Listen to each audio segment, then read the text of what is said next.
you have no test, but it's just over things you learned. Cool.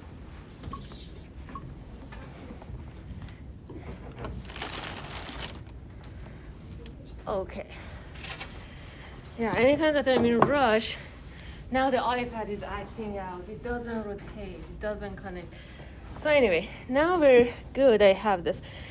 So in today's lecture, I provided so many extra credit opportunities, and I'm going to have the attendance at the end, and I'm going to ask you 2 questions from the things that I'm going to review this session that I talked about during our last class, and also materials that I'm going to teach today. So I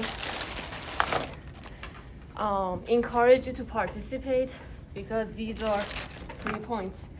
And you probably realize that about me. I really love my students to get good grades. I provide so many extra credit opportunities. And as long as you put some effort in the class, you easily can get A's, B's, or if you're really struggling, C. But I don't like to fail anyone. But literally students who absolutely don't care and insist on not caring, they're going to fail. But other than that, as long as you come to the class, participate in class, and also listen to me, I think we're not having any problems. Speaking of that, I'm just going to kind of remind you of some deadlines. So we have our quiz 4 due this Friday. And as always, the online test, the deadline is like 11:59 p.m. But I encourage you to start earlier, okay? Because if you email me at like 11 p.m. on Friday that my computer is acting up, I'm like, you had like several days, right? So make sure to plan accordingly. And then you have your homework due this today, basically, this Wednesday, basically today. So make sure to take care of that too. And I have this issue with my students, especially for my 101 class, that now they realize that they have makeup exam 2. They're like, no, I don't care about exam 3. She's gonna have makeup. I don't guarantee that because we're getting closer towards the end of the semester, and any of the exams I should write sometimes multiple versions, so it takes lots of my time. I don't guarantee that we'll be having makeups. So try your best on the homeworks. I mean, we never have makeups for homeworks anyway, but for quizzes and exams, try your best. And again, the last thing, makeup exam 2 will be this Friday, 3 to 6 p.m. And then if you can show up at like 3 p.m., 4, or like 6, and or like in between, doesn't matter. But as long as you can show up to any of these. And some of you couldn't make at that time, so you already emailed me to set up a separate time. So if that's the case for you too, just contact me and we'll figure out something. And also makeup quiz 3. So if you want to take it, just email me so I open it on Canvas for you. And I had some questions about, now that I open makeup quiz 3 for some of you on Canvas, you see 2 grades for quiz 3. Then if all of you are done with makeups, I'm going to delete makeup quiz 3 on Canvas and substitute your previous grade with this grade if this is higher. If not, I will just keep your original score, and I communicate that with you so you know what was your grade, how you did, and all that. Okay, any question about these deadlines and these things? Yes? Is makeup exam, is that in your office now? So I'm going to have it, I try to get like ran through 111, but I'll let you know. I sent an announcement about the location. It won't be my office because I'm going to have this exam and makeup exam 2 for my other class at the same time. So kind of like give you wider range to when you can take the test, but so it won't be my office, the short answer. But I'm going to send an announcement when I reserve a room. So don't worry about that, but have your eyes open for Canvas notification. And probably I put that at my door too, in case you missed the notification. Great question. Any other questions? Are we good with this? Okay. So we were talking about alcohols and phenols last session. So I have, and this was one of your friends' suggestion, that the homework problems, the questions that you see in those, is more advanced from what I'm talking about in the class. So that's why I included some questions now, so you see the format of the questions that you're going to see on your next homework and also your quiz and exam, and also give extra credit opportunities, right?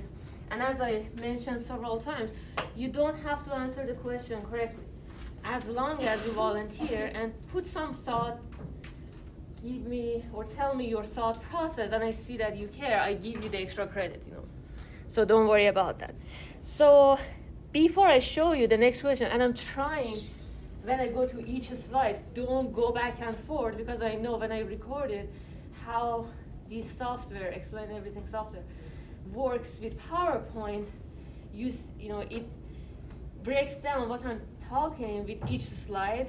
So sometimes when I go back and forth, so much, I see that the slides, it's just kind of like, it breaks what I'm saying. So I try to be consistent with the slide and not go back and forth. That's why I first included this slide, which is necessary to answer the next question that I have here.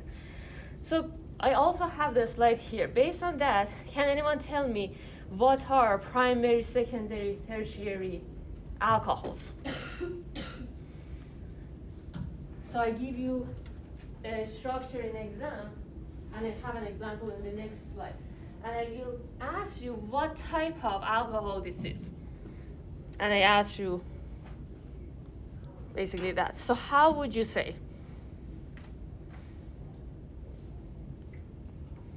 Yes? It mentions like how many organic groups are connected to one of the carbons. Like primary has the 1, then secondary is 2, then tertiary is 3. Exactly, but which carbon? Is it like any carbon? I think it's the first. It's the carbon attached to the hydroxide.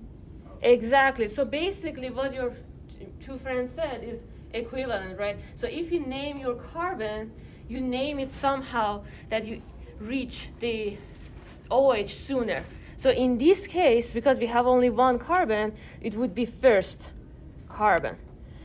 But in general, you look at the carbon that is attached to OH.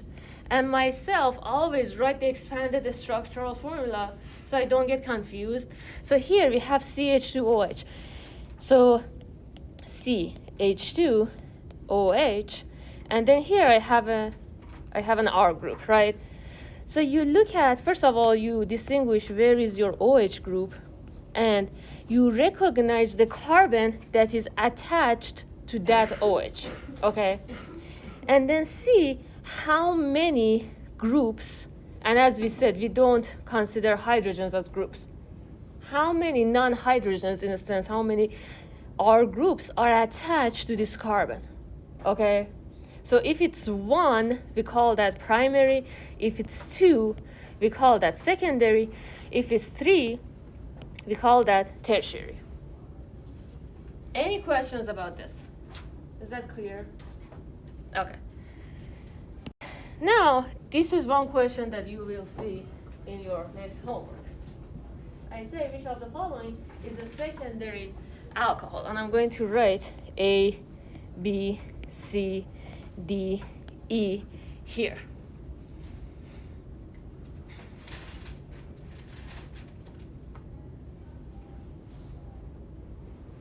Is there only one option that's correct? Yes, yes.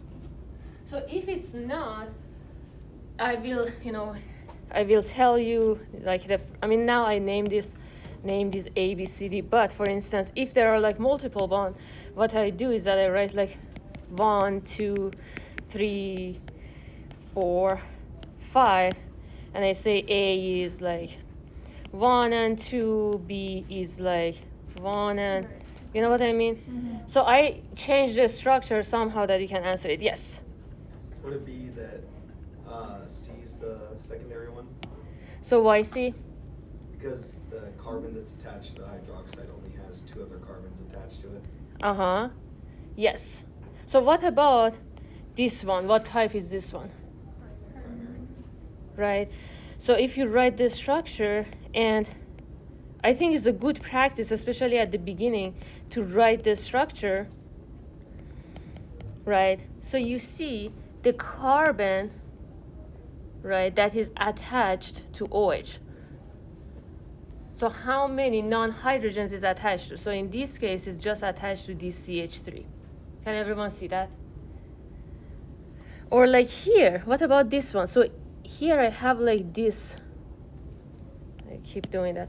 Okay, just like highlight this one. This is easier for me apparently. So first of all, what is the name of this structure, this?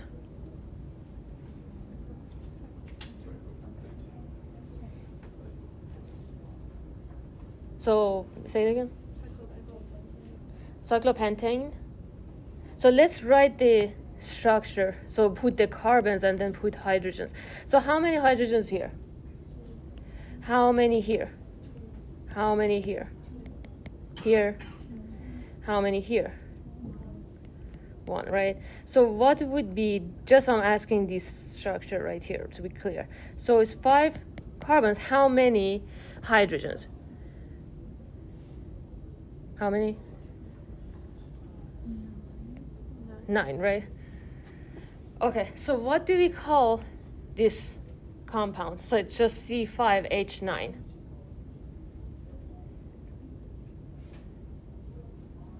Did I do that? Did I miss hydrogens?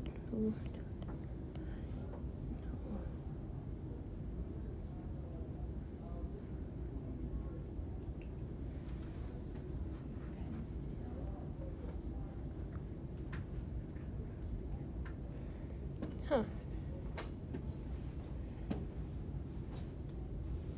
So let me have this.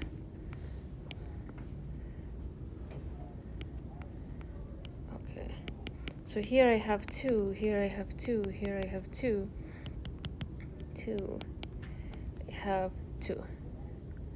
Okay, so this is C5H10, right? So what do we call this one? Exactly. Okay. So what happens if I remove a hydrogen? Yes? So it goes from pentane to pentyl. Exactly. So it would be cyclopentyl. Does that make sense?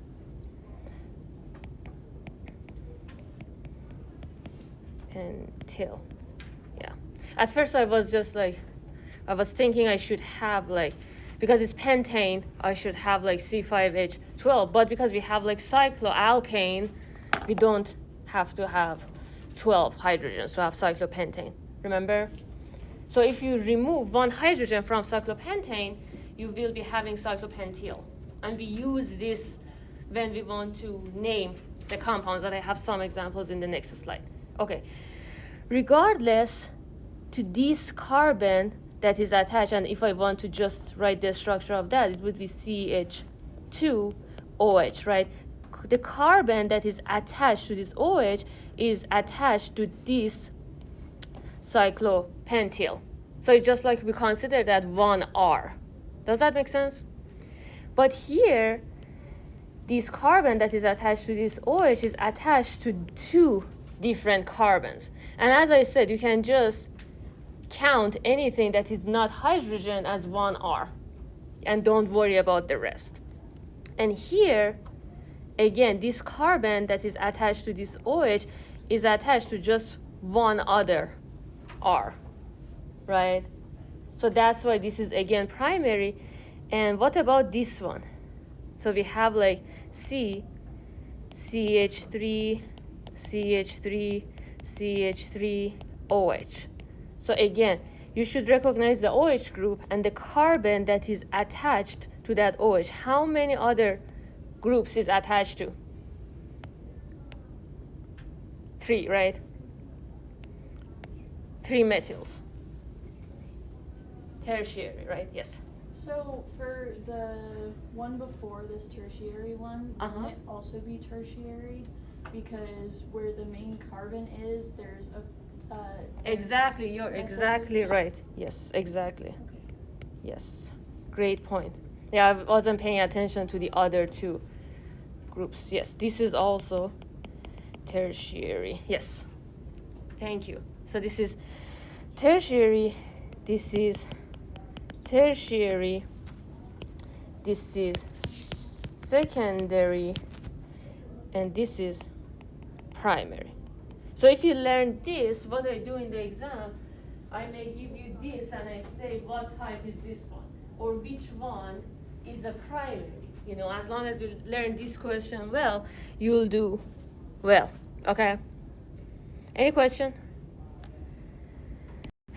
So, what about this one? Any volunteer to answer this question?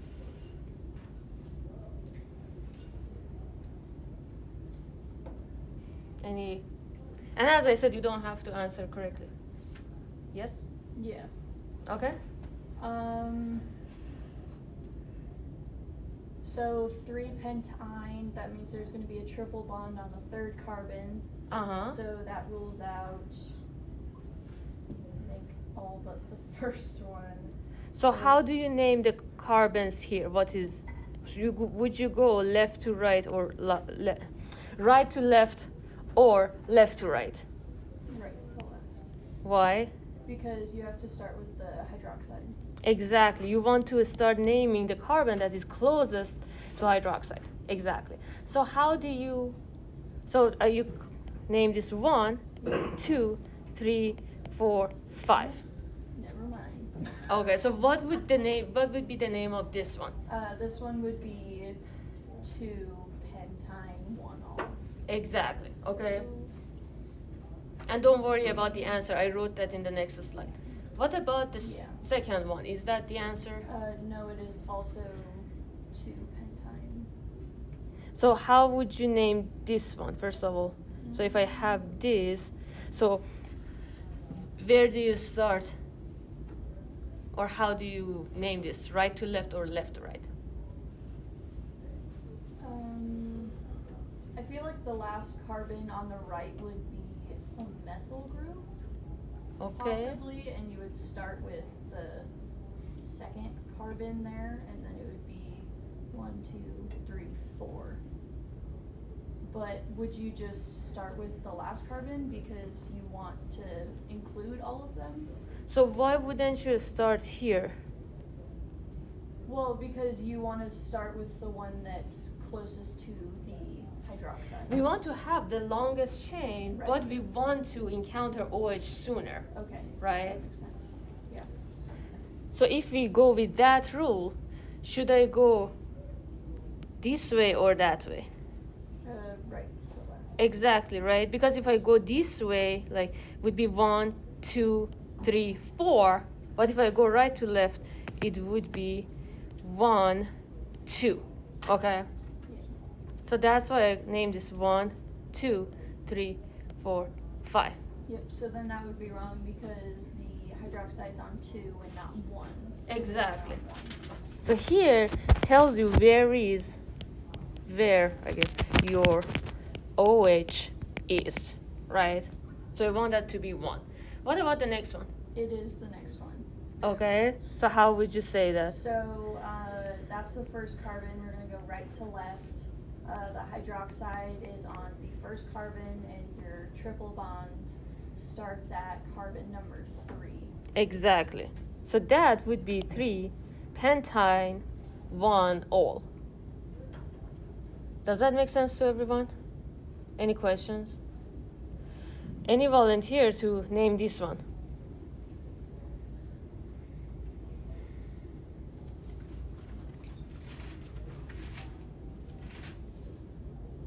Anyone? What about the next one? Any volunteer to name this one? This is similar to what we just talked about. Yes? Okay, so it's gonna be 1, 2, 3, 4, Uh-huh. 5, 6, 4, 4, black Uh-huh. 1 ol. Exactly. Does that make sense to everyone? Okay. So I wrote the answers here so you don't have to worry about them. And about this one that is more challenging, remember that what I told you, if you see some structure that is scary to you or like you're not the most comfortable with that, what I advise you to do is to just substitute it with something easy, right? So here, if you have this one that is giving you a hard time, just put a chlorine, right? So if you have this structure, and as I said, what I always do myself is to write the expanded structural formula so I can see better. Okay, and then check the bond. So I have like OH here, I have CH2, and then CC triple bond, and then I substituted this ring here with a chlorine. So how would you name this one? So you start naming the carbons, right? This is universal way of naming hydrocarbons, right?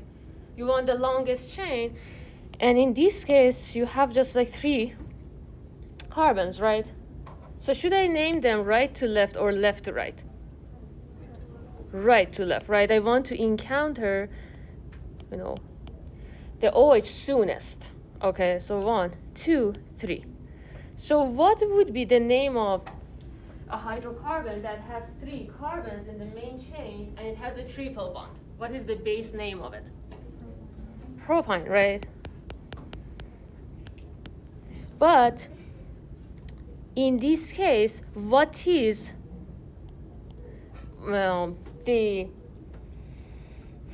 so how do I denote the triple bond here? Exactly, I put a 2 here, right? And I have like a chlorine atom here. How would I denote that one? Exactly, I say 3 chloro. Kind of start writing here so I have more space. 3 chloro, right? And how would I denote OH? Is 1 ol, And as I told you, most books, they don't write this E here. But if our exam is multiple choice question, so you're not gonna worry about that. But even if you were like writing your answer, if you put an E for propane, I wouldn't deduct points from you. So now what happens? So this structure here, 3 chloro, 2 propane, 1 ol. Any question about that? So what happened here is that now instead of this chlorine atom, we substituted that with this ring here. And I just talked about its name in the previous slide. Anyone remember what was this? Cyclopentyl, right? Any question? So if you see a benzene ring, or if you see, phenyl, benzyl, or like the structure gets complicated, just substitute it with something simple, write the name, and substitute that, whatever imaginary substituent you put to make the question easier with what you are actually given, okay? And don't get confused here. Even when I was writing this question, at first I thought this is a phenyl because, but phenyl, remember, first of all, you should have like a benzene ring, you should have 8 carbons, and you should have like this structure that one of these, basically we can also put like benzene right like this, right? So if you substitute one of the hydrogens, if we have like this structure, right? So for benzene we have like hydrogens, and then if you substitute one of these with another carbon, or if you eliminate that and then attach it to a molecule, that would be phenyl. Does that make sense? So don't get confused. See, if you have a benzene ring, what do you have? So in this case, we have cyclopentane that we remove the hydrogen so that we can attach it to other atoms. So that is cyclopentyl. Any question about that? Good? Okay. So, what about this one? Any volunteer to answer this question? And as I said, you don't have to answer correctly. I just need class participation to make class more fun, I guess, and kind of giving points. Yes? So this one, right? So can you also explain why that is? That all comes from the OH, and then you start the count at 1, Uh-huh. OH, and then 2, and then, I mean, that doesn't really matter in this case. We know that the superposition, ortho. Exactly. And to kind of paraphrase that for people who are watching at home, is that when we have a benzene ring, right, that it's attached to OH, we call that phenol. So, and we remembered that when we have a substituent here, right, and then if we have another substituent compared to that here, right next to it, we call that ortho. If it was here, we would call that meta. If it was here, para, right? But in this case, it's, ortho, and because this is Br, we call that bromo. Okay. Does that make sense? Any questions? Okay. Any volunteer for this one? So going out of like naming realm, I guess, and then talking about hydrogen bonding. So the question asks which of the following molecules would be the best hydrogen bond donor. When it says best, it means that more easily can have hydrogen bonding, right? Or like,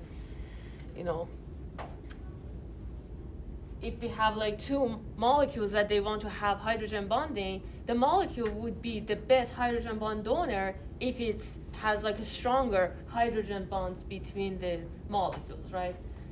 Who wants to answer this question? C. So why C? The oxygen's connected to a hydrogen, Uh-huh.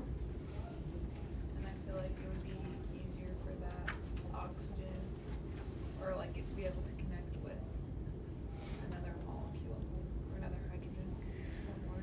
Uh-huh. So we want to have stronger hydrogen bonding, right? So can anyone tell me when we have hydrogen bonding between molecules? Yes? When you have a hydrogen that's bonded to an O and or F bond to another molecule with hydrogen bonded to one of those molecules. So it's like between this hydrogen and this O and or F of two different molecules. Exactly. So we should have two molecules, so molecule 1 and molecule 2. And we consider molecules because we're talking about intermolecular force. So remember, it's not a covalent bond, it's not inside the molecule. It's between, like, for instance, one water molecule, another water molecule, right? So your molecule 1 should have hydrogen and one of the fluorine, nitrogen, oxygen. Or maybe I write them in order that you see in periodic table. Nitrogen, oxygen, fluorine, right? And your molecule 2 also should have hydrogen and nitrogen, oxygen, fluorine. Okay. And what happens is that this hydrogen of your molecule 1 forms bonds intermolecularly to this nitrogen or oxygen or fluorine from the other molecule. So, based on what I just said, which one of these, and when I say A, CH3, CH2O, CH3, what I mean is that this molecule with another of its molecule. Kind of like when I say water molecules, they have hydrogen bonding between them. It means that one H2O and another H2O, But as I said, one H2O has like hydrogen and oxygen, and another H2O molecule have hydrogen and oxygen. So this hydrogen forms bond with this oxygen. And also the same thing here. Does that make sense? Any questions? Based on what I just said, CH3, CH2, O, CH3, right? So would that have, and this is kind of like you should draw the structure to see if you have hydrogen that is attached to oxygen. If I write the structure here, CH3, CH2, O, CH3. So when we want, I guess the other thing that I should mention here is that you want, in your molecule 1, this hydrogen and any of these nitrogen, oxygen, fluorine, they have bonds together, right? So you want in your intermolecular forces, or like in those interactions, you want this oxygen forms bond with another hydrogen of another molecule. Does that make sense? So here, do you have bond between your oxygen and hydrogen here? No. So can anyone tell me what type of bond, and this is what we called ether, and I told you that I didn't cover that, but so I'm not gonna ask you what type, name this compound or whatever. But what type of bond does it have? And we mentioned that during the last class. Can anyone tell me what was it? Dipole, right? Remember? So what about this one?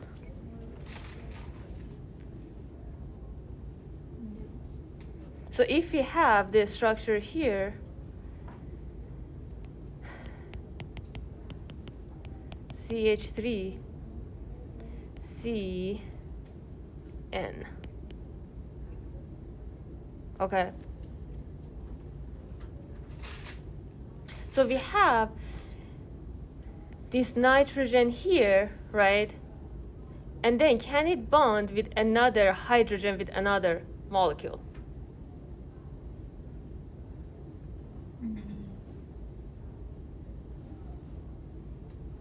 It can, right? Why not? No. So if I can draw this as like this hydrogen, for instance, and let's see how I can do this. CH3, CN, right? Is that possible?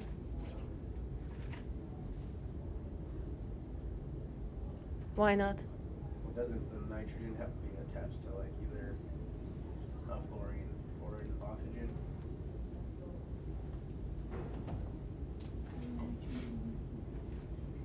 To make a hydrogen bonding?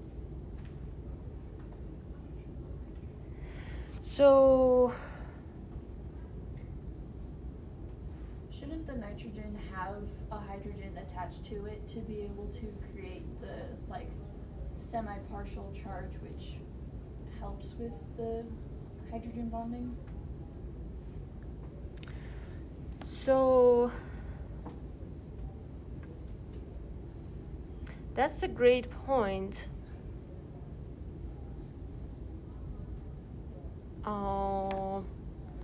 Let me also draw the structures for the other ones. So let's have CH3 OH, right? That's a great point. So what about this one? So if I have this OH here, right? So I have an oxygen that is attached to hydrogen, right? So can this one have a hydrogen bonding, right? So this, now these, let me have like these guys separate too.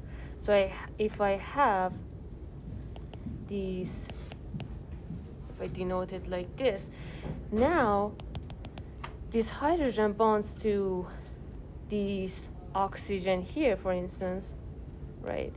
OH and CH3. So now we can have a hydrogen bonding, right? So what about CH3SH? So we don't see nitrogen, fluorine, or oxygen. So I just save time writing this, okay? What about this one? Wouldn't that be the best one? So if we draw the structure of this one, we have CH3, CH2, and H2. I guess I can write NH2 like this, or like. So now, if I have these nitrogen here, for instance, or I denote it with dots, so it would be intermolecular force, right? So N, H2, and then that is connected to CH2, and then C, H3. Okay, so we can have hydrogen bonding. Can everyone see that? Questions? Okay, so now we have two structures, this one and this one. Okay, so there are two things to consider. One of them is just the what part of the molecule, or kind of like what electronegative element we have. So here we have oxygen, right? Here we have nitrogen. So which one can have, just if we consider we have like the same number of carbons and everything else is taken care of. The compound that has oxygen or nitrogen, which one would be more electronegative, or which one, and by the same token, if it's more electronegative, it can have stronger hydrogen bonding, right? Oxygen, right? Remember when we were talking about electronegativity, we said fluorine is the most electronegative element. When we go right to left, electronegativity decreases. Okay, so that is one thing. The other thing, imagine everything else is the same, right? We have like the same element, let's say oxygen. Do you think if I increase the number of carbons, the intermolecular force increases or decreases? Decreases. When I have more carbons, right, we have like less strong bonding between the atoms, right? Does that make sense to everyone? Because if you have a long chain hydrocarbon and another one long chain, the interaction between these two molecules would be not that strong, right? But if a molecule is small, they kind of can have like more control over each other in a sense. The bonding intermolecular force basically would be stronger. So now, considering just the two things that I said, which one of these two do you think would have stronger intermolecular force? C, right? So if I would give you something that has fluorine, but the molecule has more carbons, it would be more difficult to compare because you didn't know the values. But in this case, both of the factors that make this CH3OH, methanol, having like stronger hydrogen bond is like in favor, okay? Any questions? Yes? So I thought E was the correct answer because it just had more, basically it had more hydrogens attached to like the NO or F. So do we just not really consider how many hydrogens and we just look at like the electronegativity instead? So we look at the electronegativity and also the how big our molecule is, you know. But you're right, you know, if we have like more hydrogen bonds, it can affect that too. But we care about the other two factors more. But if I give you like a compound that has like 3 hydrogen bonds, you know, in its structure, or like it potentially can make more, I should also specify that. Does that make sense? Yeah. Great question. Any other questions? If not, let's talk about this. Any volunteer to answer this question?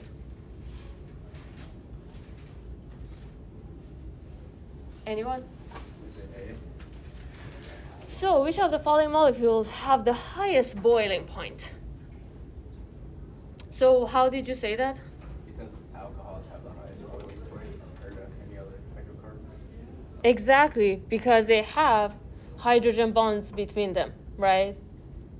And you should remember that here I have like the same number of carbons in all the answers except this one, right? And if you have like the same number of carbons, you should see what type of intermolecular force you have. But if you have like, if I give you a compound that has like much more number of carbons, again, you should see the interplay between the two factors, because as the number of carbons increases, the boiling point increases too. But here, when the molecules, they have relative mass, when you have hydrogen bonding, it would be having higher boiling point. Does that make sense?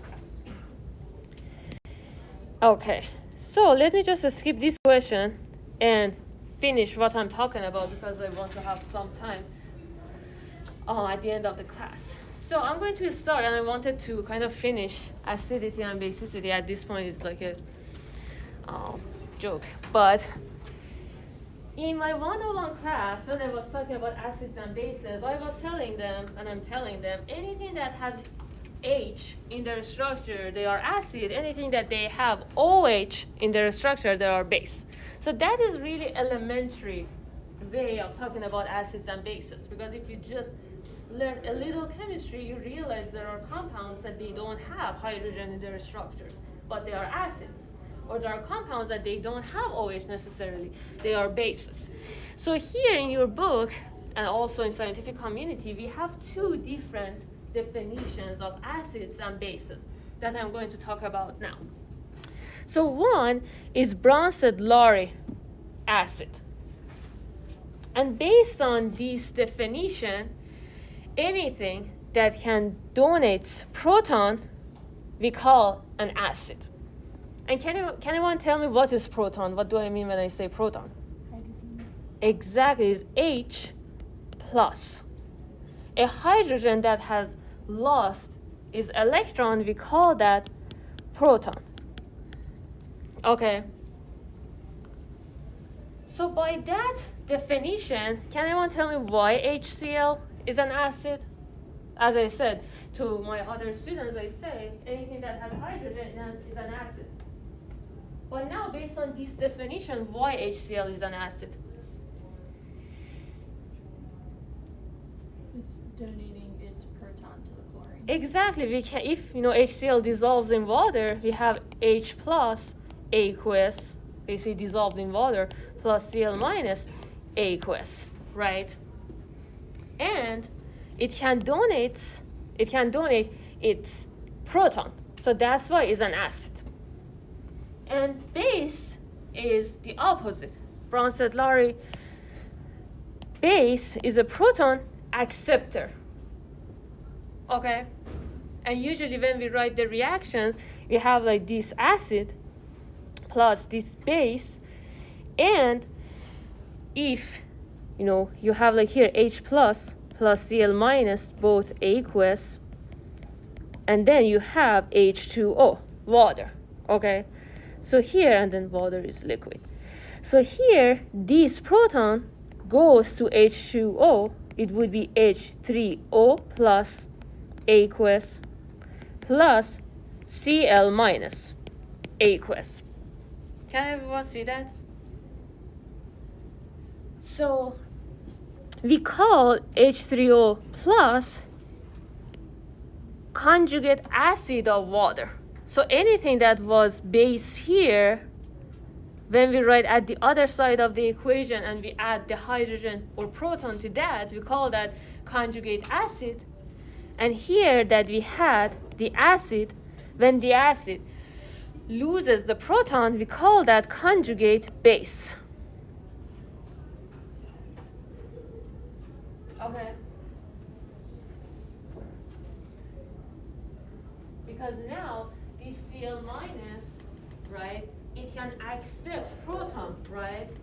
So because it can accept proton, is a base. And then this H3O plus, now it can donate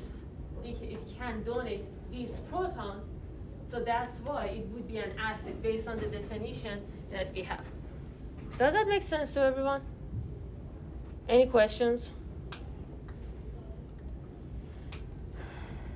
If not, I'm also having like the other definition, but I hold on to that for the next class, so you'll be comfortable with the other definition, Bronsted Larry, that I just talked about.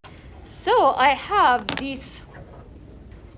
I have your attendance here, but I also included 2 questions. And for each question that you answer correctly, I'm going to add 5 points to your grade. Okay? And I'm going to add that to your homework quiz. I look at your grades, see which one I can add points to that. And just do your best. So these are we talked about in the class today. And after class, I know most of your names. I try to rely on my memory to add points to students who answered questions. But just to be safe, people who answered questions during the class, just email me. So I make sure, if you don't see your grade by like evening that I added, just like email me that, hey, I answered this question in the class. And I say, no problem, okay? But now I wanna see how good my memory is if I remember all of your names.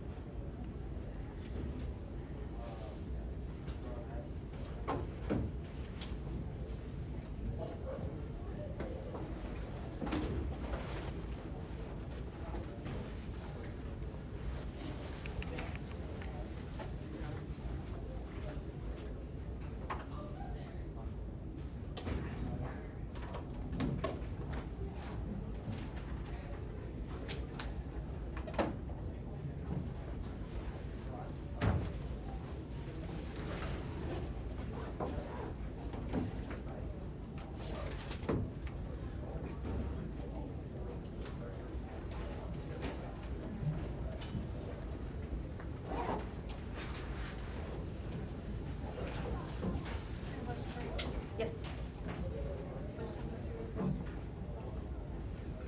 You can just, if you think there are 2 answers, just write 2 of them.